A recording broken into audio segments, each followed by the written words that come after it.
Բարև ձեզ, սիրելի հայրենակիցներ, նախ ուզում եմ երկու խմբակցությունների ներկայացուցիչներին էլ շնորհակալություն հայտնել մեր ընկեր Հարություն Մնացականյանին մեր բացակայության ժամանակ օգնություն ցույց տալու համար։ Պարոն Վարդևանյանին անդրադառնանք, պարոն Վարդևանյանը շատ ելույթներ լսեցի, նաև գովերքող ելույթներ, որպես մասնագետ իմ համար բավականին բարձր սանդղակի մասնագետ է եւ բացի մասնագիտական իր տվյալներից ունի նաև գաղափարական հենք։ Շատերը փորձեցին ներկայացնել, որ նրա նա աշխատում է հիմնականում ֆինանսապես ապահովված մարդկանց հետ։ Ես կուզեի ձեզ նշել, որ այս ընթացքում մի քանի 100 մեր գործընկերներ կալանավորվել են եւ պարոն Վարդևանյանը տասնյակ մարդկանց առանց որևէ փոխհատուցման աջակցություն է մասնագիտական տրամադրել, որի արդյունքում շատերը այսօր իրենց ընտանիքի հետ են։ Իմ կարծիքով կա մինիմում 3-4 պատգամավոր, որ այստեղ են միայն նրա պատճառով, որ պարոն Վարդևանյանը ժամանակին ճիշտ իրավագիտական լուծում է տվել, որոնց մեջ նաև ես եմ։ Հայրենիքի վերաբերյալ հարցերին մի քանի գաղափարական ելույթներ եղան, որ ինձ համար բավականին հետաքրքիր էր։ Հայրենիքի վերաբերյալ ամենակարևոր հարցը։ Իհարկե այս հարցին անդրադառնալը այն ազգին, որը 2500 մինիմում 2500 տարի ունի պետականություն, բավականին հետաքրքիր է, բայց երևի ժամանակն է բերել դրան, կա երկու մոտեցում։ Մի մոտեցումը, այսպես կոչված մաքսիմալիստական մոտեցումն է, որ պատմական հայրենիքը դա նպատակ է։ Մի մոտեցումը դա քաղաքացիական պայմանագիր կուսակցության մոտեցումն է, իրական Հայաստանի մոտեցումը, որը ասում է, որ Հայաստանի ղեկավարը հայաստանցիների ղեկավարն է եւ Հայաստանը պետք է պարփակվի Հայաստանի շրջակայքով եւ հայաստանցիների Հայաստանի մեջ եւ հայաստանցիների հենց երկիրը լինի։ Մաքսիմալիստական մոտեցումը, որը հայ քաղաքական կյանքում միշտ եղել է, կարելի ասել, կուսակցությունների ձևավորման օրվանից, ասում է, որ մենք ունենք փոքր Հայաստան, բայց կա պատմական հայրենիք, որը նպատակ է, որն է ուժեղ Հայաստանի գաղափարը մոտեցում այս հարցին։ Ուժեղ Հայաստանը ֆիքսում է երկու իրականություն։ Առաջինը, այո, կա Հայաստանի Հանրապետությունը։ Հայաստանի Հանրապետությունը իր սահմաններով։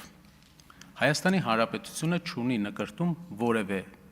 այլ երկրի, որևէ մետրի նկատմամբ։ Օրինակ, ինչպես մենք նշեցինք, Մուշը, Անին մեր հայրենիքն են, բայց Հայաստանի Հանրապետություն չեն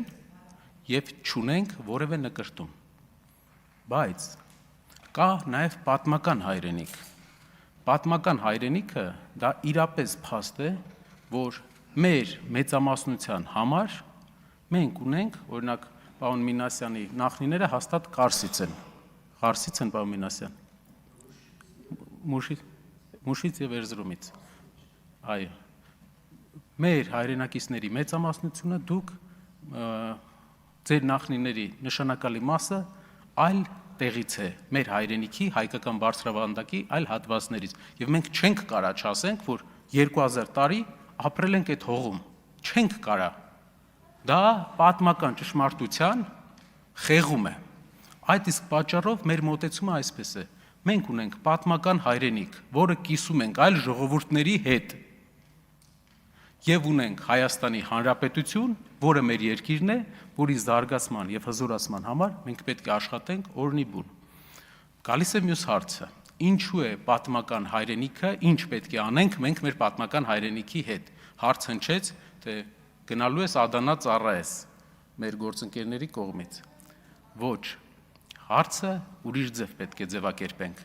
Պատմական հայրենիքը դա պատմագիտության եւ մշակութաբանության համար ուսումնասիրության մեծ դաշտ է։ Հայ ժողովուրդը եւ Հայաստանի Հանրապետությունը որպես հայ ժողովրդի բարձրագույն կազմակերպչական միավոր պետք է զբաղվի իր անցյալի, իր մշակույթի ուսումնասիրությամբ, մշակույթը պատմական հայրենիքում, պատմագրությունը պատմական հայրենիքում, որպեսզի 400-500 տարի հետո ժառանգներին հանձնենք մեր նախնիներից եկած եւ իրական պատմությունը որպես փաստ։ Դա մեր գենոմի մի մասն է։ Կարծում եմ, որ այս գաղափարը նաև կիսող կար, ես հիշում եմ, որ Տիկին Բաղդասարյանը նաև խոսքի մեջ ասեց, որ պատմական հայրենիքի դեմ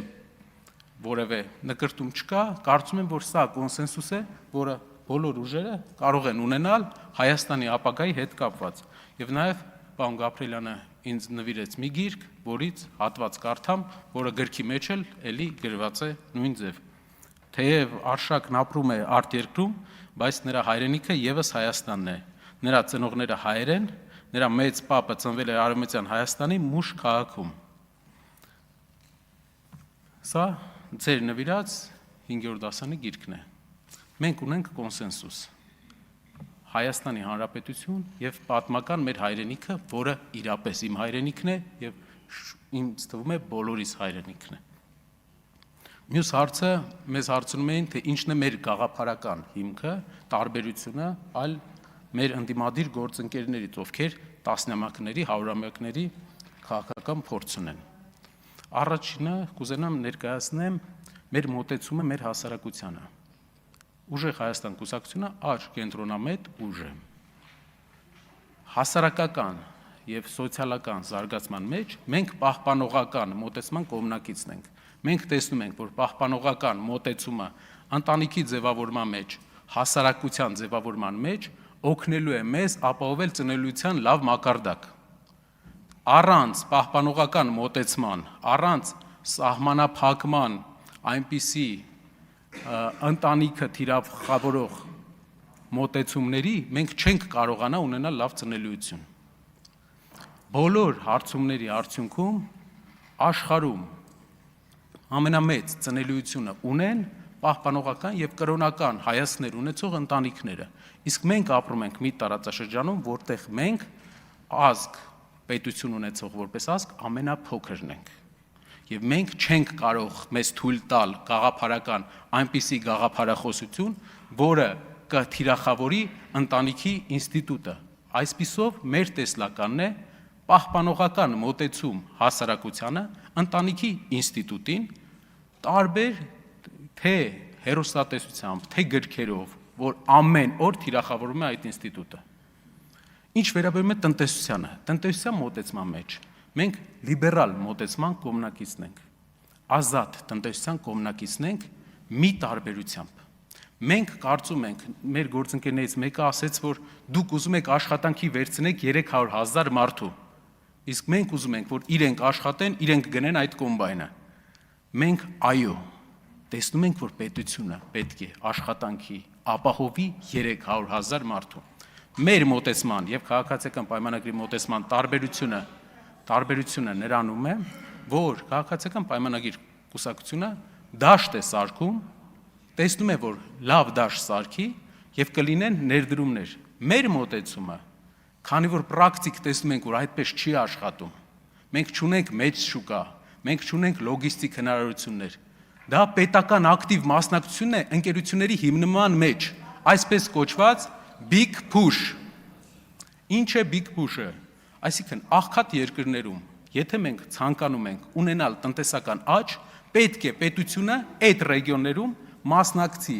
իր կողմից, որպեսզի ստեղծվեն նոր ընկերություններ, բերելով ներդրումներ, ապահովելով ներդրումների համար բյուրոկրատական հեշտ պայմաններ, ոչ թե մի գործանի համար 40 թույլտվություն, ապահովել ներդրողների շահերի պաշտպանությունը